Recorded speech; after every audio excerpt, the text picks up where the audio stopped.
बिहार ने जिस प्रकार का राजनीतिक परिस्थिति पैदा कर दिया है, तो 2024 लोकसभा बीजेपी के लिए बिहार में आसान नहीं होने वाला। फिर मुझे लगता है कि यह सीट जो है कांग्रेस के खाते में जाएगा, और कांग्रेस से जो अभी वर्तमान में मुजफ्फरपुर से विधायक है विजेंद्र चौधरी, वो यहाँ से उम्मीदवार हो सकते हैं। तो मुजफ्फरपुर की जो लड़ाई है वो डिपेंड करेगी कि मुकेश सहनी किस गठबंधन का हिस्सा है। अगर एनडीए के हैं तो वो दम लगाएंगे कि मुजफ्फरपुर का सीट उनको मिल जाए, और अगर महागठबंधन का हिस्सा है तो फिर वो कहेंगे बाय बाय टाटा, मैं कहीं और जाऊंगा। जातीय और सामाजिक आंकड़ों पर अगर आप नजर डालें तो बीजेपी पर महागठबंधन भारी पड़ता नजर आता है। चाहे बात बोचहा की करिए या फिर कुढ़नी की कर लीजिए, हर उपचुनाव में अजय निषाद वर्सेस मुकेश सहनी हमने देखा, और इसके पीछे कारण है कि कौन मल्लाहों का नेता, यह सबसे बड़ा स्लोगन आप समझ लीजिए। प्रमुख नाम इस सीट पर जो अब तक रहे हैं उसमें अगर नाम ले तो सबसे पहले याद आते हैं जॉर्ज फर्नांडिस, उसके बाद जयनारायण निषाद इस सीट पर नाम याद आते हैं, और अब यह है अजय निषाद। कहानी इसका मतलब साफ है कि मुजफ्फरपुर की लड़ाई निषादों के निर्णायक वोट से भी तय होती है। ऐसे में ये सेफ सीट जो है हमेशा से एनडीए का माना गया है, और इसलिए मुकेश सहनी मुजफ्फरपुर में दावेदारी ठोक रहे हैं। अब बार तो हार गए, तो मुकेश सहनी के पास दो ऑप्शन हैं अगर वो एनडीए में शामिल होते हैं। जहां तक मेरी खबर है, सूत्रों से जो बातचीत करके पता चलती है, मुकेश सहनी का ये मांग है कि जितना सीट चिराग को उतना सीट मुकेश सहनी को। नमस्कार, लाइव बिहार देख रहे हैं आप, मैं हूं आपके साथ सुंदर कुमार। 2024 लोकसभा चुनाव की तैयारी में तमाम नेताओं के साथ साथ राजनीतिक पार्टियां भी लगी हुई है। आपको पिछले दिन हमने दिखाया तमाम बिहार के कुछ लोकसभा चुनाव के सीटों के बारे में, जहां पे हमने चर्चाएं की और उम्मीदवारों के बारे में बताया कि कौन कहां से अपना जमीन तलाश रहे हैं। एक बार फिर से हम चर्चा करेंगे मुजफ्फरपुर लोकसभा सीट को लेकर के। हमारे साथ हमारे सीनियर जर्नलिस्ट राजमोहन तिवारी हैं। अब बात करते हैं मुजफ्फरपुर लोकसभा सीट की, क्यों खास है। मुकेश सहनी की नाम आ रही है कि वहां से चुनाव लड़ने के लिए दावेदारी करेंगे। अजय निषाद भाजपा से मौजूदा सांसद हैं, और तमाम पिछले साल की राजनीति देखा जाए कुछ सालों में जिस प्रकार से निषाद समाज को लेकर के मुकेश सहनी का बोलबाला बढ़ा है, क्या मुकेश सहनी अब तार ठोकने के लिए तैयार है मुजफ्फरपुर से? देखिए, मुकेश सहनी अपनी दावेदारी तो प्रस्तुत कर रहे हैं, लेकिन अभी उनका थोड़ा पता ठिकाना नहीं है कि किधर से दावेदारी दे रहे हैं, महागठबंधन से या फिर एनडीए से। लड़ेंगे गठबंधन में, इसमें कोई शक नहीं है। लेकिन देखिए, अब बिहार की राजनीति जो है पिछले वर्ष 2022 के अगस्त के महीने में बदल गई है। यानी बिहार में अब बहुत कुछ नया हो गया है, राजनीतिक परिस्थितियां बदली हैं। तो इसमें गठबंधन के समीकरण ने इस प्रकार के हालात पैदा कर दिए हैं कि नेता इधर उधर भटक रहे हैं। करना क्या है किसी को समझ में नहीं आ रहा है, क्योंकि देखिए अब तक दो चुनाव जो रहे, चाहे 2014 हो या 2019, मुजफ्फरपुर को छोड़िए, देश भर में जितने भी लोकसभा की सीटें रहीं, चेहरा नरेंद्र मोदी ही थे। लेकिन बिहार ने जिस प्रकार का राजनीतिक परिस्थिति पैदा कर दिया है, तो 2024 लोकसभा बीजेपी के लिए बिहार में आसान नहीं होने वाला, क्योंकि जातीय और सामाजिक आंकड़ों पर अगर आप नजर डालें तो बीजेपी पर महागठबंधन भारी पड़ता नजर आता है। हालांकि हम देख चुके हैं पिछले चुनावों में कि जातीय समीकरण टूटे हैं, लेकिन बिहार में जिस प्रकार अभी वर्तमान में जातीय गोलबंदी की जा रही है उसने बहुत कुछ बदल दिया है। अब चर्चा करते हैं मुजफ्फरपुर की कि अब ये इतना खास बनते क्यों जा रहा है। एक तरफ मुकेश सहनी दावेदारी प्रस्तुत कर रहे हैं, किसके खिलाफ? अपने सबसे बड़े दुश्मन अजय निषाद के खिलाफ। हाल के दिनों में किस प्रकार जुबानी जंग शुरू हुई ये किसी से छिपा नहीं, चाहे बात बोचहा की करिए या फिर कुढ़नी की कर लीजिए, हर उपचुनाव में अजय निषाद वर्सेस मुकेश सहनी हमने देखा, और इसके पीछे कारण है कि कौन मल्लाहों का नेता, यह सबसे बड़ा स्लोगन आप समझ लीजिए। लेकिन बात अब मुजफ्फरपुर लोकसभा सीट की करते हैं। मुजफ्फरपुर लोकसभा की जनता का दिल बहुत बड़ा है, क्योंकि 17 बार के चुनाव में यहाँ पर 11 बार यहाँ के बाहर के लोग चुनाव जीतने में सफल रहे, 6 बार ही ऐसा मौका आया जब यहाँ के क्षेत्रीय लोग, लोकल लोग चुनाव जीत पाए। एक बार तो ऐसा भी मौका आया था जब 1957 में उपचुनाव हुआ और गुजरात के अशोक मेहता यहाँ से उपचुनाव में पताका फहरा कर लेकर चले गए। कांग्रेस भी इस सीट पर जीतते रही, जनता पार्टी भी जीती, जनता दल भी जीती है इस सीट पर, आरजेडी भी इस सीट पर चुनाव जीती है, जेडीयू भी इस सीट पर चुनाव जीत चुकी है और बीजेपी तो पिछले 2 चुनावों से आसानी से जीत दर्ज कर रही है। प्रमुख नाम इस सीट पर जो अब तक रहे हैं उसमें अगर नाम ले तो सबसे पहले याद आते हैं जॉर्ज फर्नांडिस, उसके बाद जयनारायण निषाद इस सीट पर नाम याद आते हैं और अब है अजय निषाद। कहानी इसका मतलब साफ है कि मुजफ्फरपुर की लड़ाई निषादों के निर्णायक वोट से भी तय होती है और यहाँ पर अगर बात किया जाए तो हर जातियों की गोलबंदी है। सबसे ज़्यादा यहाँ पर सवर्ण के बारे में कहानी चलती है, फिर यादव के बारे में है, फिर मुस्लिम के बारे में है और उसके बाद निषाद हैं, कुशवाहा हैं। ये प्रमुख हैं जो निर्णायक भूमिका में यहाँ रहते हैं। ऐसे में बात हम केवल महागठबंधन और एनडीए की नहीं करेंगे, इस यानी कि इस सीट पर नाम जो है एआईएमआईएम का भी छिड़ेगा और वो भी दावेदारी दे सकती है। कुडनी में वो उतार कर और गोपालगंज उपचुनाव में दिखा भी उन्होंने दिया है कि अगर आप गठबंधन नहीं करिएगा तो हम लड़ेंगे। अगर आपको हमसे फायदा नहीं है तो हमको भी आपसे कोई फायदा नहीं है, या तो हमको साथ ले लीजिए या फिर हम अकेले लड़ेंगे, आपका नुकसान होगा। ये आपकी समस्या है। महागठबंधन के लिए ये सबसे बड़ी एक समस्या लोकसभा में भी शायद खड़ी हो सकती है। देखिए, कई नामों के बारे में हमने आपको बताया, लेकिन अब बात कर लेते हैं 2014, 2009 और 2019 की, क्योंकि प्रमुख चुनाव तो वही रहे हैं ना। तो 2009 की यहाँ पर जो कहानी रही है उसके बारे में अगर बात करें हम लोग तो 2009 में एक चीज़ बड़ा ज़्यादा चर्चा में था कि बीजेपी और जेडीयू चुनाव लड़ रहे थे। जॉर्ज फर्नांडिस जेडीयू के नेता और उनका टिकट नीतीश कुमार ने काट दिया था। जॉर्ज फर्नांडिस निर्दलीय मैदान में उतर गए। दूसरी तरफ देखा जाए तो जयनारायण निषाद जो हैं वो जेडीयू के टिकट पर दावेदारी दे रहे थे।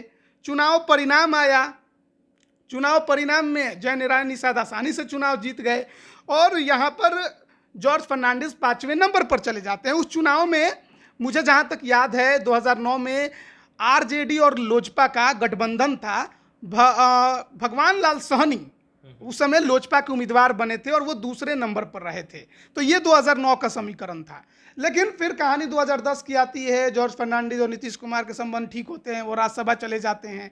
2014 यानी कि 2009 के बाद अगला लोकसभा चुनाव, देश भर में एक नया चेहरा, नाम नरेंद्र मोदी, और उन्हीं के नाम पर बीजेपी चुनाव लड़ने का ऐलान करती है, पीएम कैंडिडेट घोषित कर देती है। विरोध करके नीतीश कुमार साथ छोड़ देते हैं, बिहार में एक अलग समीकरण बनाने की कोशिश करते हैं।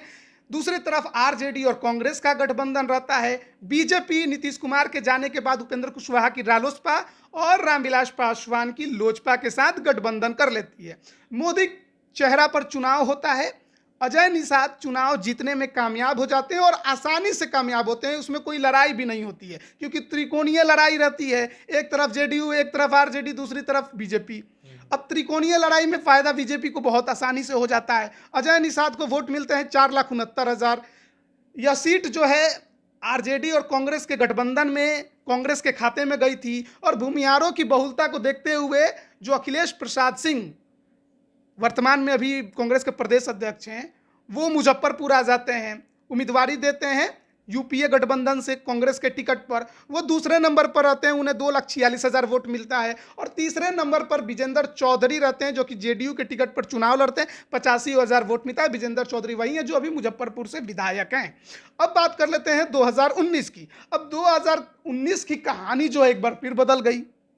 नीतीश कुमार 15 में महागठबंधन बनाते हैं, 17 में छोड़कर फिर बीजेपी के साथ चले जाते हैं। अब रालोसपा नीतीश कुमार के आने की वजह से नाराज होकर महागठबंधन में चली जाती है। लोजपा अपने जगह पर रुकी रहती है। 2019 लोकसभा चुनाव 14 से भी ज़्यादा मोदी लहर रहता है। आसानी से अजय निषाद एक बार फिर चुनाव जीत जाते हैं। और उस समय की जो लड़ाई रही 19 की, अब 19 की कहानी कुछ ऐसे बनती है कि जो रिजल्ट रहते हैं उसमें अजय निषाद बीजेपी उम्मीदवार, जिसमें गठबंधन का हिस्सा जेडीयू और लोजपा, उन्हें मिलते हैं 6,66,000 वोट।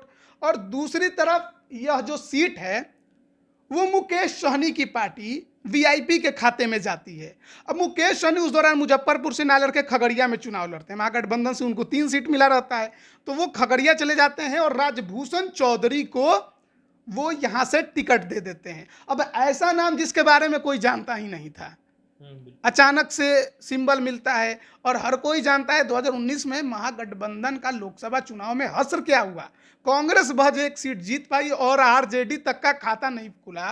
तो वीआईपी जो है वो जो गठबंधन का हिस्सा थी, जिसमें आरजेडी, हम, कांग्रेस और आरएलएसपी, कुशवाहा जी की रालोसपा भी थी, वो चुनाव लड़ते हैं तो उनको 2,56,000 वोट मिलते हैं और चुनाव में मतलब समझिए कि एक लगभग 4 लाख वोट से अजय निषाद चुनाव जीतने में कामयाब हो जाते हैं। मतलब 2014 के मुताबिक 2019 में अजय निषाद का वोट बढ़ता है और ज्यादा बढ़ता है, डबल एक तरह से कहिए कि बढ़ जाता है।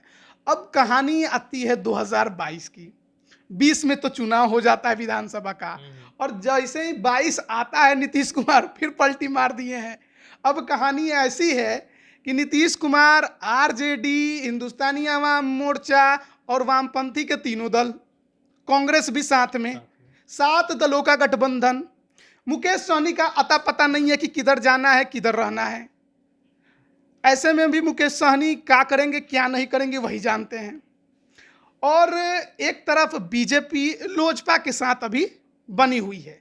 लेकिन देखिए, अगर बात करें ना हम लोग मुजफ्फरपुर की, तो एक तरह से कहिए कि ये एनडीए का सेफ सीट हमेशा माना गया है। अब क्यों माना गया है, इसके पीछे कारण भी हम बता देते हैं। यहाँ पर जो जातीय समीकरण है, जो निर्णायक भूमिका में जाति रहती है, क्योंकि बिहार का चुनाव है, बिना जात का तो कोई बातें नहीं होता है। अब तो जातीय जनगणना भी हो रही है, तो जात का बात करने में अब कुछ बचा भी नहीं है। खुद सरकार जब करवा रही है तो हम लोग क्या कर सकते हैं। अब भूमियार यहाँ सबसे ज़्यादा संख्या में है, फिर यादव हैं, वैश्य हैं, निषाद हैं और कुशवाहा हैं। अब भूमिहार, वैश्य और का तो वोट आप सभी जानते हैं किधर जाएगा, वो बीजेपी के साथ जाना है। निषाद का वोट जो है बीजेपी के साथ रहता है, लेकिन मुकेश सहनी ने वोट में सेंधमारी की है। कुशवाहा वोटर किधर जाएंगे ये अपने आप में बड़ा सवाल है। नीतीश कुमार का लौकुश अभी टूटता नजर आ रहा है उपेंद्र कुशवाहा की बगावती तेवर से। और कुडनी उपचुनाव आप तो खुद कवर किए थे, आपने देखा था हालात क्या था वहां पर।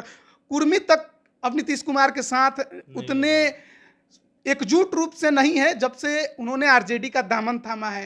तो कुशवाहा भी एकजुट रूप से रहेंगे कहना मुश्किल है, जब उपेंद्र कुशवाहा के साथ अभी हो हल्ला मचा हुआ है। और जहां तक उम्मीद है उपेंद्र कुशवाहा आगे चल के बीजेपी के साथ जाएंगे, या तो गठबंधन करे पार्टी बनाकर या फिर शामिल हो जाए, लगता तो कुछ वही है। तो ऐसे में यह भी माना जा सकता है कि ये कुशवाहा में भी सेंधमारी होकर बीजेपी के पक्ष में ही आएगा।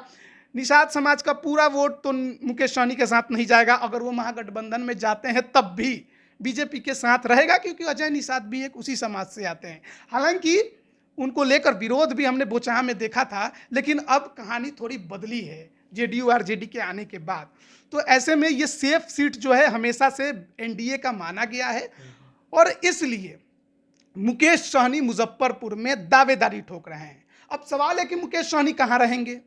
मुकेश सहनी अभी किसी गठबंधन का हिस्सा नहीं है, लेकिन इसमें भी कोई शक नहीं है कि मुकेश सहनी जो हैं वो नीतीश कुमार के अभी बेहद करीब है। बंगला उसका उदाहरण है, ना एमएलसी है ना मंत्री है, लेकिन बंगला उनका कोई नहीं छीन पाया। पुराने उप मुख्यमंत्री रेणु देवी हो या तारकिशोर प्रसाद, उनका बंगला छीना चुका है। तो नीतीश कुमार जो कहेंगे मुकेश सहनी वही करेंगे, लेकिन मुकेश सहनी अपना गला तो नहीं कटवाएंगे। अब उनको भी तो कोई ना कोई चाहिए ना मजबूत सीट, जहां से वो भी सांसद बन सके और अपने समाज का प्रतिनिधित्व लोकसभा में दे सके। पिछला बार तो हार गए। तो मुकेश सहनी के पास 2 ऑप्शन हैं अगर वो एनडीए में शामिल होते हैं। जहां तक मेरी खबर है, सूत्रों से जो बातचीत करके पता चलती है, मुकेश सहनी का ये मांग है कि जितना सीट चिराग को उतना सीट मुकेश सहनी को। पॉसिबल है, ये बात की बात है, इस पर अलग से चर्चा किया जाएगा।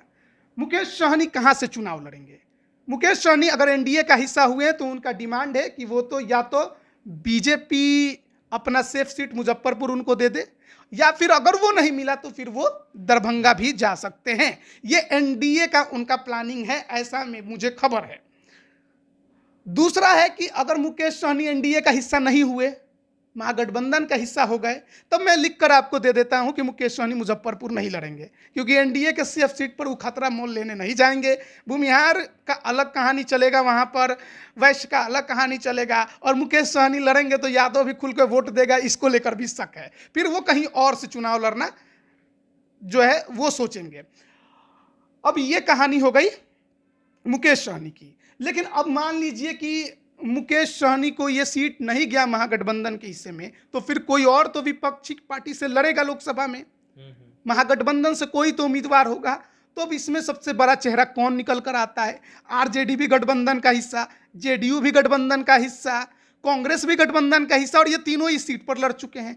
फिर मुझे लगता है कि यह सीट जो है कांग्रेस के खाते में जाएगा, और कांग्रेस से जो अभी वर्तमान में मुजफ्फरपुर से विधायक है विजेंद्र चौधरी, वो यहाँ से उम्मीदवार हो सकते हैं, क्योंकि बड़े कद्दावर नेता सुरेश शर्मा को भी उन्होंने हराया है, और पहले भी इस सीट से चुनाव 2014 में वो लड़ चुके हैं। तो मुझे लगता है कि वो अपनी दावेदारी इस सीट पर पेश कर सकते हैं। तो मुजफ्फरपुर की जो लड़ाई है वो डिपेंड करेगी कि मुकेश सहनी किस गठबंधन का हिस्सा है। अगर एनडीए के हैं तो वो दम लगाएंगे कि मुजफ्फरपुर का सीट उनको मिल जाए, और अगर महागठबंधन का हिस्सा है तो फिर वो कहेंगे बाय बाय टाटा, मैं कहीं और जाऊंगा। और कौन से सीट पे जाएंगे भी मुझे मालूम है, लेकिन अभी चर्चा नहीं करेंगे, फिर बाद में आपको बताएंगे। यह सीट महागठबंधन से कांग्रेस के खाते में जाते थोड़ा ज़्यादा नज़र आती है, और इसी को लेकर तमाम राजनीतिक जो दावेदार हैं, जो इस सीट पर चुनाव लड़ने को लेकर काफ़ी ज़्यादा व्याकुल नज़र आ रहे हैं, उस क्षेत्र में घूमते भी नज़र आ रहे हैं। तो जातीय समीकरण बहुत कुछ कहता है, लेकिन अजय निषाद के लिए भी एक टेस्टिंग होगा कि नीतीश कुमार के बिना वो कैसे चुनाव जीतते हैं, क्योंकि 2014 में जब नीतीश कुमार के बिना लड़े थे तब नीतीश कुमार अकेले लड़े थे, आरजेडी के साथ नहीं थे। अब कहानी बदली है, तो देखना होगा कि परिणाम भी बदलता है क्या। 2024 लोकसभा की हम बात कर रहे हैं, 40 सीट में से 39 एनडीए के साथ जाती है। उस समय नीतीश कुमार भाजपा के साथ रहते हैं 2019 में। अब 2024 की हम बात कर रहे हैं, क्या हो सकता है? भाजपा को लड़ाई में क्यों इतना तिगरम करना पड़ रहा है? आखिर क्या वाकई महागठबंधन से नुकसान है? कुढ़नी गोपालगंज तो हमने देखा उपचुनाव, तो लोकसभा में क्या मोदी लहर में तो फिर लगेगा ही ना निकल जाएगा। देखिए, उपचुनाव जो जीते वो मोदी लहर से नहीं जीते ना, वो तो जातीय समीकरण एक अलग था, और लोगों का नाराजगी भी था नीतीश कुमार से भी और तेजस्वी यादव से भी। देखिए, गोपालगंज जीते एआईएमआईएम बड़ा फैक्टर रही है, मुजफ्फरपुर में भी फैक्टर साबित हो सकती है। अगर गठबंधन नहीं हुआ तो वो अकेले लड़ेगी और डैमेज करेगी। लेकिन साथ ही साथ हमें यह भी सोचना होगा कि पिछले 2 चुनाव से जो उम्मीदें जनता को बढ़ाई गई हैं नरेंद्र मोदी सरकार के द्वारा, उन उम्मीदों पर उतनी खरी नहीं हुई है जितना होने चाहिए, चाहे बात रोजगार की हो या फिर महंगाई की हो। निश्चित तौर पर लोगों में थोड़ा रोष है, लेकिन विकल्प कौन है नरेंद्र मोदी के सामने? राहुल गांधी? सवाल ये उठता है। नीतीश कुमार पीएम मटेरियल अपने आप को पार्टी से बुलवा रहे हैं, लेकिन कांग्रेस मानने को तैयार नहीं। ऐसे में देखिए, मुजफ्फरपुर की लड़ाई के बारे में हम बात कर रहे थे, लेकिन कहानी 24 की होगी तो जातीय समीकरण की जब गोलबंदी होगी, और वो भी पुरजोर तरीके से जातीय जनगणना के बीच, कहानी बहुत बदलेगी। चलिए, कहानी बहुत बदलेगी। 2024 लोकसभा चुनाव में क्या क्या कहानियां आएगी, कौन कौन उम्मीदवार होंगे, किस दल से कौन आएंगे सामने, हमारी नज़र रहेगी और आप तक जरूर पहुंचाएंगे। फिलहाल के लिए खबर में इतना ही। बने रहिए लाइव बिहार के साथ। आप सभी का बहुत बहुत धन्यवाद।